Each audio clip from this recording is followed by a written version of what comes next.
Hello' student, এই ভিডিঅ'টোত মই প্ৰি ফাইনেল এক্সাম 2025-26ৰ ডিব্ৰুগড় জিলাত অনুষ্ঠিত হৈ যোৱা অসমীয়া বিষয়ৰ কুৱেশ্যন পেপাৰখনৰ সলিউশ্যন ভিডিঅ' আগবঢ়াবলৈ লৈছোঁ। ইতিমধ্যে মই অসমীয়াৰ লগতে প্ৰায়বোৰ ছাবজেক্টৰে কুৱেশ্যন পেপাৰ সলিউশ্যন ভিডিঅ' দিছোঁ। যদি তোমালোকে চোৱা নাই চাব পাৰিবা, ডেছক্ৰিপশ্যনত লিংকটো দি দিছোঁ। আৰু এই কুৱেশ্যন পেপাৰখন মোলৈ চেণ্ড কৰিছিলে ডিব্ৰুগড় জিলাৰ টেঙাখাটৰ পৰা দশম শ্ৰেণীৰ ছাত্ৰ কল্পজ্যোতি দত্তই। তো ভিডিঅ'টোৰ আৰম্ভণিতে কল্পজ্যোতিলৈ মোৰ ফালৰ পৰা অশেষ ধন্যবাদ জ্ঞাপন কৰিছোঁ। আৰু তোমালোকে এনেদৰে নিজৰ কুৱেশ্যন পেপাৰবোৰ চেণ্ড কৰিব পাৰিবা মোৰ হোৱাটছআপ নম্বৰত। মই যিমানখিনি পাৰোঁ ছল্ভ কৰি দিম। তো তেতিয়াহ'লে আমি সময় নষ্ট নকৰি কুৱেশ্যন পেপাৰখন ডিছকাছ কৰোঁ। কুৱেশ্যন পেপাৰখনৰ 1 নম্বৰত অতি চমু উত্তৰ দিয়া দিছে। কুৱেশ্যন পেপাৰখন ইমান ক্লিয়াৰ হোৱা নাই, তোমালোকে অলপ মোবাইলৰ ব্ৰাইটনেছটো বঢ়াই ল'বা। তো ক নম্বৰটোত দিছে, টমাছ আলভা এডিছনে ইলেক্ট্ৰিক বাল্ব তৈয়াৰ কৰোঁতে বাৰে বাৰে বিফল হৈ কি কৈছিল? ইয়াৰ উত্তৰটো আমি লিখিব পাৰোঁ, টমাছ আলভা এডিছনে ইলেক্ট্ৰিক বাল্ব তৈয়াৰ কৰোঁতে বাৰে বাৰে বিফল হৈ কৈছিল যে মই বিফল হোৱা নাই, মাত্ৰ বুজিলোঁ যে 10,000 ধৰণে ই কাম নকৰে। এই কথাখিনিকে তেওঁ যেনেদৰে কৈছে ঠিক তেনেকৈ উদ্ধকমাৰ ভিতৰত লিখি দিলে হ'ল, ডাইৰেক্ট নেৰেশ্যনৰ দৰে। খ নম্বৰটো দিছে, ভাৰতীয় সংস্কৃতিত বৌদ্ধ যুগৰ কথা কিহে সোঁৱৰাই দিয়ে? ইয়াৰ উত্তৰটো লিখিব পাৰোঁ, ভাৰতীয় সংস্কৃতিত বৌদ্ধ যুগৰ কথা অজন্তাৰ ছবিবোৰে সোঁৱৰাই দিয়ে। নেক্সট 2 নম্বৰটোত 2 মাৰ্কৰ 3টা কুৱেশ্যন দিছে, তাৰ ভিতৰত যিকোনো 2টা কৰিব লাগে। ক নম্বৰটো দিছে, প্ৰকাশ গোস্বামী ছাৰে উদ্যোগী সম্পৰ্কে কি কৈছিল?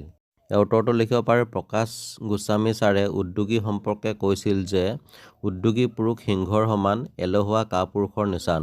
ইয়াৰ অৰ্থ এই যে এজন উদ্যোগী অৰ্থাৎ আন্ত্ৰাপ্ৰেনিয়ৰ আৰু কৰ্মহীন নিবনুৱাৰ মাজত থকা খুব ক্ষুদ্ৰ ব্যৱধান হৈছে এলাহ। আচলতে সকলোতকৈ সহজ কাম হ'ল এজন উদ্যোগী বা আন্ত্ৰাপ্ৰেনিয়ৰ হোৱা, কিয়নো ইয়াৰ বাবে কোনো বিশ্ববিদ্যালয়ৰ ডাঙৰ ডিগ্ৰী নালাগে। ইয়াৰ বিপৰীতে আটাইতকৈ কঠিন কাম হ'ল এজন সফল উদ্যোগী হোৱা। খ নম্বৰটো দিছে, ভাৰতীয় সংস্কৃতি পাত্ৰী লিখা লেখকজনে সম্পাদনা কৰা 2খন আলোচনীৰ নাম লিখা। ভাৰতীয় সংস্কৃতি পাত্ৰৰ লেখক হৈছে হেম বৰুৱা। তেখেতে সম্পাদনা কৰা 2খন আলোচনীৰ নাম হৈছে জনতা আৰু পছোৱা। গ নম্বৰ দিছে, গতিকে মূলতে অসমীয়া জনসংস্কৃতিৰ ধাৰক এইবোৰ জাতি গোষ্ঠী আছিল। ইয়াত কোনবোৰ জাতি জনগোষ্ঠীৰ কথা কোৱা হৈছে? উক্ত কথাষাৰত কোৱা জাতি জনগোষ্ঠীসমূহ হৈছে কছাৰী, চুতীয়া, কোচ, মেচ, ডিমাচা, দেউৰী, মিচিং, বড়ো, তিৱা, কাৰ্বি ইত্যাদি। 4 নম্বৰত উত্তৰ লিখা। ক নম্বৰটো দিছে, ভাৰতৰ সৰ্বোচ্চকালৰ এজন সফল ব্যৱসায়ী ধীৰুভাই আম্বানীৰ হাতত মূলধনো নাছিল। ধীৰুভাই আম্বানীৰ হাতত মূলধন আৰু শিক্ষাগত অৰ্হতা নথকাকৈ কেনেকৈ এজন সফল উদ্যোগী হ'ব পাৰিছিল বৰ্ণনা কৰা। যথেষ্ট ইম্পৰ্টেণ্ট হয়, এই কুৱেশ্যনটো তোমালোকে প্ৰেক্টিছ কৰিবা। আৰু নাইবা বুলি খ নম্বৰ দিছে, এটা সংমিশ্ৰিত সংস্কৃতি সম্পন্ন জাতি, ইয়াত নুই কৰাৰ কোনো যুক্তিতৰ্কৰ অৱকাশ নাই। ইয়াত লেখকে কাক আৰু কি সংস্কৃতি সম্পন্ন জাতি বুলি কৈছে, নুই কৰাৰ কোনো যুক্তিতৰ্কৰ অৱকাশ নাই বোলা কথাষাৰৰ সত্যাসত্য বিচাৰ কৰে। এইটো তোমালোকে নিজে প্ৰেক্টিছ কৰিবা। নেক্সট 5 নম্বৰ অতি চমু উত্তৰ লিখা, কুঁৱলীক দেউতাকে কিয় কম্পিউটাৰ উপহাৰ দিছিল? ইয়াৰ উত্তৰটো হ'ব, কুঁৱলীয়ে 9ম শ্ৰেণীৰ পৰা 10ম শ্ৰেণীলৈ প্ৰথম হৈ উত্তীৰ্ণ হোৱাৰ বাবে কুঁৱলীক দেউতাকে কম্পিউটাৰ উপহাৰ দিছিল। ষ্টুডেণ্ট, তোমালোকে দেখা পাইছা প্ৰতিটো কুৱেশ্যন পাঠৰ অন্তৰ্ভাগৰ পৰা দিছে। অনুশীলনীৰ পৰা ইয়াত খুব কম প্ৰশ্নই দিছে, গতিকে তোমালোকে যথেষ্ট ইম্পৰ্টেণ্ট হয়, এইখিনি তোমালোকে প্ৰেক্টিছ কৰি যাবা। নিশ্চয় তোমালোকৰ প্ৰি ফাইনেলৰ লগতে SSLC 2026তো কামত আহিব। খ নম্বৰটো দিছে, মাউণ্ট এভাৰেষ্টত অৰুণিমাই কেতিয়া আৰোহণ কৰিছিল? ইয়াৰ উত্তৰটো হ'ব, মাউণ্ট এভাৰেষ্টত অৰুণিমাই 2013 চনৰ 21 মে'ত অৱৰোহণ কৰিছিল। নেক্সট আহিলে 5 নম্বৰ চমু উত্তৰ লিখা, অৰুণিমা সিনহাৰ প্ৰথমটো পৰ্বতাৰোহণ অভিযানৰ বিষয়ে চমুকৈ লিখা। 2 মাৰ্ক আছে। অৰুণিমা সিনহাৰ প্ৰথমটো পৰ্বতাৰোহণ আছিল লাডাখত থকা মাউণ্ট চামছেৰ কাংৰীত অৱৰোহণ। তো এইখিনিকে তোমালোকে ভালকৈ লিখিবা, কিতাপতে আছে পেজ নম্বৰ 62। 2 মাৰ্ক আছে, বৰ বেছি দীঘলীয়াকৈ নিলিখিলেও হ'ব। নেক্সট 6 নম্বৰটো দিছে উত্তৰ লিখা। ক নম্বৰ দিছে, ইণ্টাৰনেটৰ অত্যধিক ব্যৱহাৰে ছাত্ৰ ছাত্ৰীৰ জীৱনত কেনে প্ৰভাৱ পেলাব পাৰে পাঠৰ আধাৰত বুজাই লিখা। মাৰ্ক আছে 4, এইটো প্ৰেক্টিছ কৰিবা। আৰু নাইবা বুলি দিছে 7 নম্বৰত পুনৰ অতি চমু উত্তৰ লিখিবলৈ দিছে। ক নম্বৰটো দিছে, চাহেবপুৰা বৰষুণ নামৰ উপন্যাসখনৰ বাবে অনুৰাধা শৰ্মা পূজাৰীয়ে 2003 চনত কি বঁটা লাভ কৰিছিল? তো ইয়াৰ আনচাৰটো লিখিব পাৰোঁ, চাহেবপুৰাৰ বৰষুণ নামৰ উপন্যাসখনৰ বাবে অনুৰাধা শৰ্মা পূজাৰীয়ে 2013 চনত অসম সাহিত্য সভাৰ কুমাৰ কিশোৰ সোঁৱৰণী বঁটা লাভ কৰিছিল। খ নম্বৰ দিছে, ইৰাণৰ ইছলামিক গণতন্ত্ৰৰ প্ৰতিষ্ঠাতা কোন? ইয়াৰ উত্তৰটো হ'ব ইৰাণৰ ইছলামিক গণতন্ত্ৰৰ প্ৰতিষ্ঠাতা হৈছে বিপ্লৱী নেতা ইমাম আয়াতুল্লাহ খোমেনি।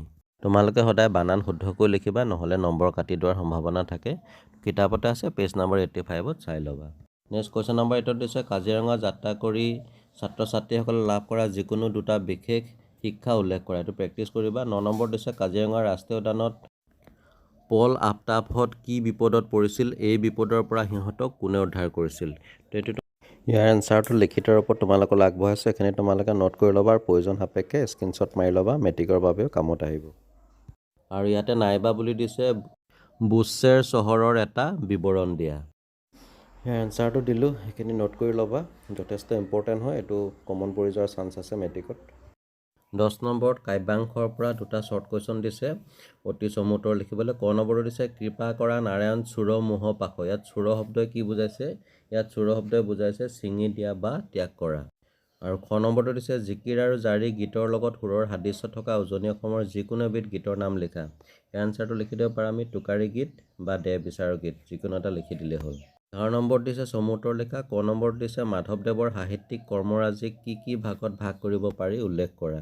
ইয়াৰ উত্তৰটো হ'ব মাধৱদেৱৰ সাহিত্যিক কৰ্মৰাজিক মূলতঃ 4টা ভাগত ভাগ কৰিব পাৰি। 1 নম্বৰটো হৈছে বৰগীত, 2 নম্বৰ হ'ব ভক্তি বিষয়ক গ্ৰন্থ, 3 নম্বৰ হৈছে নাট, বেকেটৰ ভিতৰত ঝুমুৰা লিখি দিলে হ'ল, অৰ্থাৎ ঝুমুৰা। 4 নম্বৰত হ'ব অনুবাদ আৰু আখ্যানমূলক ৰচনা। অৱশ্যে ইয়াৰ লগতে তোমালোকে অন্যান্য বুলি 5টা ভাগ লিখি দিলেও ভুল নহ'ব। 11 নম্বৰ খত দিছে জিকিৰ কবিতাটোৰ কবিজনাৰ সম্পৰ্কে চমুকৈ লিখা। জিকিৰ কবিতাটো ৰচনা কৰিছিলে আজান ফকীৰে, তেওঁৰ বিষয়ে চমুকৈ কিতাপতে আছে, 2 মাৰ্ক আছে, বৰ বেছি নিলিখিলেও হ'ব। পেজ নম্বৰ 6তে আছে, তাৰ পৰা মূল কথাখিনি তোমালোকে লিখি ল'বা। 11 নম্বৰত বৰগীতৰ পৰা এটা পংক্তি উঠাই দিছে, তাৰ আমি অন্তৰ্নিহিত ভাৱটো বুজাই লিখিব লাগে, তো তোমালোকে নিজে প্ৰেক্টিছ কৰিবা, মাৰ্ক আছে 3। আৰু 13 নম্বৰত দিছে অতি চমু উত্তৰ লিখা। ক নম্বৰত দিছে প্ৰশস্তি কবিতাটোৰ কবিজনাৰ প্ৰথম স্তৰত লিখা কবিতাসমূহ কোনখন পুথিত সন্নিৱিষ্ট কৰা হৈছে। প্ৰশস্তি কবিতাটোৰ কবিজনৰ নাম হৈছে ৰঘুনাথ চৌধাৰী, যাক বিহগী কবি বুলি কোৱা হয়, আৰু তেখেতে প্ৰথম স্তৰত লিখা কবিতাসমূহ সাদৰী 1910 পুথিত সন্নিৱিষ্ট কৰা হৈছে। খ নম্বৰ দিছে ক'তনো লোকাল বল ৰাজপুতজয়ী মোগলৰ সবল বাহুৰ অসমৰ সমৰথলীত। এতিয়া কুৱেশ্যনটো দিছে ইয়াত সমৰ শব্দটোৱে কি অৰ্থ প্ৰকাশ কৰিছে। ইয়াত সমৰ শব্দটোৱে প্ৰকাশ কৰা অৰ্থটো হৈছে যুদ্ধ।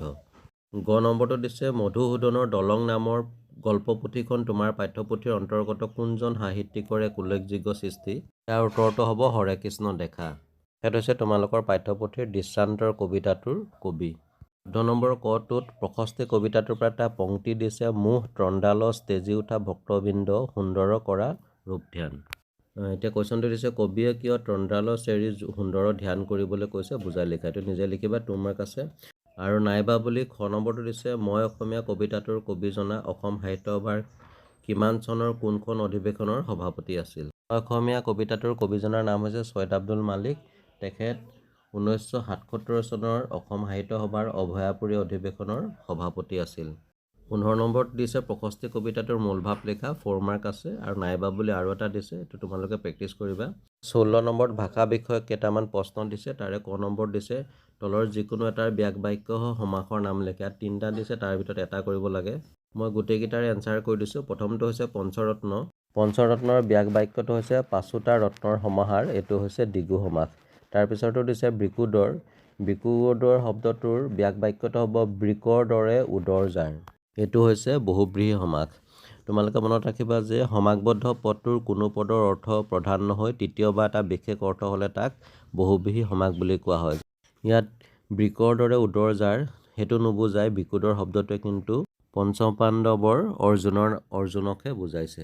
তাৰপিছত দিছে কাৱৈ টিলিকা। কাৱৈ টিলিকা শব্দটোৰ ব্যাক বাক্য হ'ব কাৱৈ আৰু টিলিকা, আৰু এইটো হৈছে দ্বন্দ্ব সমাস।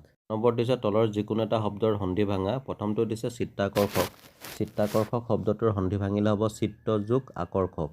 পিছত দিছে পৰিচ্ছেদ, সেইটো হ'ব পৰি যোগ ছেদ। ইয়াৰ পিছত দিছে নীৰৱ। নীৰৱটো সন্ধি ভাঙিলে হ'ব নিহ যোগ ৰৱ। গ নম্বৰ দিছে তলত দিয়া বাক্যটি সৰল বাক্যলৈ পৰিৱৰ্তন কৰা। বাক্যটো দিছে পৰিশ্ৰম কৰিবা তেহে উন্নতি কৰিব পাৰিবা। এই বাক্যটো সৰল বাক্যলৈ পৰিৱৰ্তন কৰিলে হ'ব পৰিশ্ৰম কৰিলেহে উন্নতি কৰিব পাৰিবা। ঘ নম্বৰ দিছে তলৰ যিকোনো এটা শব্দত মূৰ্ধন্য ন বা মূৰ্ধন্য ষ হোৱাৰ কাৰণ লিখা। অৰ্থাৎ নত্ববৃদ্ধি সত্ববৃদ্ধিৰ কথা আহিছে। প্ৰথমটো দিছে বিষণ্ণ। ইয়াৰ উত্তৰটো লিখিব পাৰোঁ মূৰ্ধন্য ষৰ পাছত থকা দন্ত ন সদায় মূৰ্ধন্য ন হয়। তাৰপিছত দিছে চাক্ষুষ।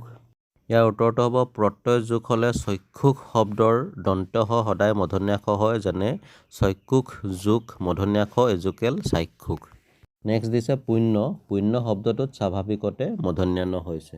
ঘ নম্বৰ দিছে যথাস্থানত জ্যোতি চিহ্ন বহুৱা। মাকে ছোৱালীজনীক সুধিলে আজি কিয় দেৰিকৈ আহিলা। তেতিয়া আমি এনেধৰণে লিখিব পাৰোঁ মাকে ছোৱালীজনীক সুধিলে আজি কিয় দেৰিকৈ আহিলা।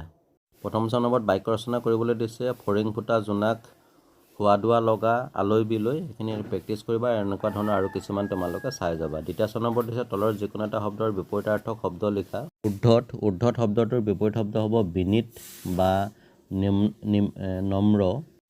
নেক্সট শান্তি। শান্তিৰ বিপৰীত শব্দ হ'ব অশান্তি। আৰু পৰোক্ষ শব্দৰ বিপৰীত শব্দ হ'ব প্ৰত্যক্ষ। বৰ্গীয় জ নম্বৰত এটা শব্দত প্ৰকাশ কৰিবলৈ দিছে। প্ৰথমটো দিছে লোকক দেখি পিছে পিছে যোৱা, এইটো অনুকৰণ। যি নানা অভাৱত থাকে সি হৈছে অভাৱী। আৰু যাৰ আগমন আহ্বান কৰা হয় ইয়াক এটা শব্দত প্ৰকাশ কৰিলে হ'ব স্বাগত। ছ নম্বৰ দিছে তলত দিয়া যিকোনো এটা শব্দৰ প্ৰত্যয় ভাঙি দেখা। প্ৰথমটো হৈছে পেনীয়া, এইটো হ'ব পেন যোগ ইয়া। দুষ্টালি, দুষ্ট যোগ আলি। আৰু লাজুকা। লাজুকা শব্দটো প্ৰত্যয় ভাঙিলে হ'ব লাজ যোগ উকা। নম্বৰত সমাৰ্থক শব্দ লিখিবলৈ দিছে। প্ৰথমটো দিছে চৰ্চিজ। চৰ্চিজ শব্দৰ সমাৰ্থক শব্দ লিখিব পাৰোঁ পদ্ম বা পংকজ। পিছৰটো দিছে ইখ। ইখ শব্দৰ সমাৰ্থক শব্দ হ'ব দেৱতা অথবা প্ৰভু বা ঈশ্বৰ, যিকোনো এটা লিখিলে হ'ল। ললাট। ললাট শব্দটোৰ সমাৰ্থক শব্দ হ'ব কপাল, ভাগ্য, নিয়তি, বিধি, যিকোনো এটা লিখিলে হ'ল। 17 নম্বৰ কত দিছে ভাৱ সম্প্ৰসাৰণ কৰিবলৈ উদক ভেটাৰখীয়া পতা। খ নম্বৰত এখন আবেদন লিখিবলৈ দিছে। আৰু গ নম্বৰত প্ৰতিবেদন লিখিবলৈ দিছে। প্ৰত্যেকতে 4 মাৰ্ক আছে, যিকোনো এটা কৰিব লাগে। সেইখিনি তোমালোকে নিজে প্ৰেক্টিচ কৰিবা।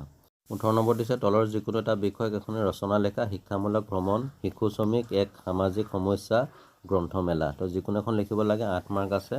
আৰু প্ৰত্যেকতে কিছুমান পইণ্ট দি দিছে যিখিনি আমি ফ'ল' কৰিব লাগিব। 19 নম্বৰ আৰু 20 নম্বৰ তোমালোকৰ যিখন দ্ৰুতপাঠ বৈচিত্ৰ্যময় অসম, তাৰ পৰা দুটামান প্ৰশ্ন দিছে, সেইখিনি তোমালোকে নিজে প্ৰেক্টিচ কৰিবা। আৰু 21 নম্বৰত আমাক এটা গদ্যাংশ দি দিছে, গদ্যাংশটোৰ আমি মূলভাৱ লিখিব লাগে। নেক্সট গ্ৰুপ বি অৰ্থাৎ বৈপ্লৱিক, তাৰ পৰা কেইটামান প্ৰশ্ন দিছে। 22 নম্বৰটো দিছে অতি চমুতৰ লিখা। প্ৰশ্নটো দিছে অমৰাৱতী নগৰৰ পাৰত গঢ় লৈ উঠা বিশ্ববিদ্যালয়খনত হিন্দু শিক্ষাৰ লগতে অন্য কি কি শিক্ষা দিয়া হৈছিল, সেইটো তোমালোকে এনচাৰটো কমেণ্ট কৰি জনাবা। 23 নম্বৰ দিছে চমুতৰ লিখা যিকোনো এটা। ক নম্বৰ দিছে মৌৰ্যবংশীয় ৰজা চন্দ্ৰগুপ্তৰ বাহ্মণ মন্ত্ৰীজনৰ যিকোনো দুটা নাম লিখা। তেখেতৰ বাহ্মণ মন্ত্ৰীজনৰ নাম আছিলে চাণক্য, তেওঁৰ আন দুটা নাম হৈছে বিষ্ণুগুপ্ত আৰু কৌটিল্য। খ নম্বৰ দিছে অসমীয়া গদ্য সাহিত্যত তত্ত্বগধুৰ কথা ৰচনাৰ আৰ্হি দেখুৱাই যোৱা ব্যক্তিজনৰ সম্পূৰ্ণ নামটো কি। ইয়াৰ উত্তৰটো হ'ব বৈকুণ্ঠনাথ ভাগৱত ভট্টাচাৰ্য। তেখেতক পণ্ডিত সমাজত কি উপাধি প্ৰদান কৰা হৈছিল। ইয়াৰ উত্তৰটো হ'ব তেখেতক পণ্ডিত সমাজে কবিৰত্ন আৰু ভাগৱত ভট্টাচাৰ্য উপাধি প্ৰদান কৰিছিল। কুৱেশ্যন নম্বৰ 24ত দুটা 4 মাৰ্কৰ কুৱেশ্যন দিছে, যিকোনো এটা কৰিব লাগে, তো নিজে প্ৰেক্টিচ কৰিবা। 25ত দিছে অতি চমুতৰ লিখা। ক নম্বৰ দিছে তোমাৰ পাঠ্যপুথিৰ কোনজন কবিয়ে দেশ পৰাধীন হৈ থকা সময়ত আন্দোলন কৰি সশ্ৰম কাৰাদণ্ড খাটি থকাৰ সময়ত কাব্য ৰচনা কৰিছিল। এইটো হ'ব অম্বিকাগিৰি ৰায়চৌধুৰী। খ নম্বৰ দিছে আন কাল যদি পৰিবাহী মোক গালি। ইয়াৰ কথাষাৰ কোনে কৈছিল, এইটো বালক কৃষ্ণই কৈছিল। নেক্সট 26 নম্বৰ 27 নম্বৰটো তোমালোকে নিজে প্ৰেক্টিচ কৰিবা। 28 নম্বৰ কটো দিছে তলৰ বাক্যটো শুদ্ধকৈ লিখা। গুৱাহাটীলৈ যোৱা ৰেলগাড়ীখন দুপৰীয়া 2টা বজাত এৰে। সেইটো আমি লিখিব পাৰোঁ গুৱাহাটীলৈ যোৱা ৰেলখন বিয়লি 2 বজাত এৰে। ক নম্বৰ দিছে উপসৰ্গ ব্যৱহাৰ কৰি এটা বাক্য লিখা। ইয়াৰ এনচাৰটো লিখিব পাৰোঁ বিপদত পৰা লোকক মানুহে উপকাৰ কৰিব লাগে। গ নম্বৰ দিছে খালী ঠাইত উপযুক্ত অনুসৰ্গ বহুৱা। তোমাক ইমানকৈ মাতি থকা স্বত্তেও নাহিলা, ইয়াত খালী জেগাত বহিব চোন। খ নম্বৰ দিছে তলত দিয়া যিকোনো এটা শব্দৰ সমাৰ্থক শব্দ লিখা। শূন্য শব্দৰ সমাৰ্থক শব্দ হ'ব ৰিক্ত। আৰু দিৱসৰ সমাৰ্থক শব্দ হ'ব দিন বা দিবা। গ নম্বৰটো দুটা শব্দ দিছে যাৰ আধুনিক ৰূপ লিখিব লাগে। প্ৰথমটো দিছে হাৰ্লি। হাৰ্লিৰ আধুনিক ৰূপ হ'ব অতি মৰমৰ। কটাহৰ আধুনিক ৰূপ হ'ব ঢাকনি বা আৱৰণ। 23 নম্বৰত বিপৰীত লিংগ লিখিবলৈ দিছে। প্ৰথমটো হৈছে তেজস্বী। তেজস্বীৰ বিপৰীত লিংগ হ'ব তেজস্বিনী। আৰু কজলাৰ বিপৰীত লিংগ হ'ব কাজলী। নেক্সট 29 নম্বৰ লাষ্ট কুৱেশ্যন। তলত দিয়া যিকোনো দুটা ছন্দৰ সূত্ৰ লিখি উদাহৰণ দিয়া। মৃত্তাক্ষৰ ছন্দ, চৰণ, দুলৰি। ইয়াৰ ভিতৰত যিকোনো এটাৰ বিষয়ে আমি লিখিব লাগে। তো তোমালোকে এইখিনি নোট কৰি ল'বা। চন্দ্ৰৰ বিষয়ে কিন্তু পৰীক্ষাত প্ৰশ্ন আহিব, যথেষ্ট ইম্পৰ্টেণ্ট হয়। চন্দ্ৰৰ পৰা 4 মাৰ্ক আহিবই, গতিকে চন্দ্ৰটো তোমালোকে ভালকৈ চাবা। তাৰ যিকোনো দুটাৰ বিষয়ে চমুটোকা লিখিবলৈ আহে। মই আগতো দিছোঁ চন্দ্ৰৰ বিষয়ে, তো চাই ল'বা তাতো, বা ইয়াতো অলপ শ্বৰ্টকৈ দিছোঁ। অৱশ্যে ইয়াতকৈ অলপ ভালকৈ লিখিব লাগিব, কাৰণ উদাহৰণো আমি দিব লাগিব। তো ডিয়াৰ ষ্টুডেণ্ট, এয়া আছিলে ডিব্ৰুগড় জিলাত অনুষ্ঠিত হৈ যোৱা প্ৰি ফাইনেল এক্সাম 2025-26ৰ অসমীয়া বিষয়ক প্ৰশ্ন কাকতখনৰ সম্পূৰ্ণ সমাধান। যদি ভিডিঅ'টো ভাল লাগিলে লাইক এটা কৰি শ্বেয়াৰ কৰি দিবা, আৰু এনেকুৱা ধৰণৰ বিভিন্ন কুৱেশ্যন পেপাৰৰ চলিউশ্যন ভিডিঅ' মোৰ চেনেলত পাই থাকিবা। আপ টু মেট্ৰিকৰলৈকে মোৰ ফালৰ পৰা যিমানখিনি পাৰোঁ নিৰন্তৰ প্ৰচেষ্টা চলাই থাকিম, যাতে তোমালোকৰ পৰীক্ষাত এটা ভাল মাৰ্ক কেৰি কৰিব পাৰা। তো চাই থাকিবা RB লাৰ্ণ কাম এণ্টাৰটেইনমেণ্ট। আন এটা ভিডিঅ'ত পুনৰ লগ পাম। আজিলৈ আহোঁ, ধন্যবাদ।